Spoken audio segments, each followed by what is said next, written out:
નમસ્કાર, આપ જોઈ રહ્યા છો સ્પાર્ક ટુડે ન્યૂઝ। નવસારી જિલ્લાના ગણદેવીમાં એસએમસી અને સ્થાનિક પોલીસે સપાટો બોલાવ્યો છે।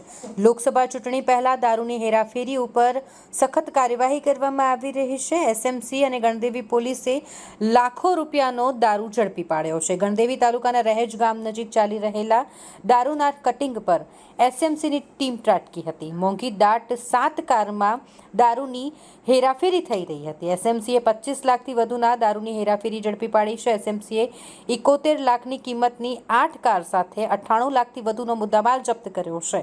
ગણદેવી પોલીસે પણ હાઈવે પરથી કેમિકલની આડમાં દારૂ ભરેલું કન્ટેનર ઝડપી પાડ્યું।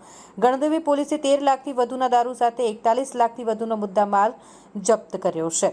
એસએમસી અને ગણદેવી પોલીસે કરેલ કાર્યવાહીથી લીકર માફિયાઓમાં ફફડાટ ફેલાયો છે।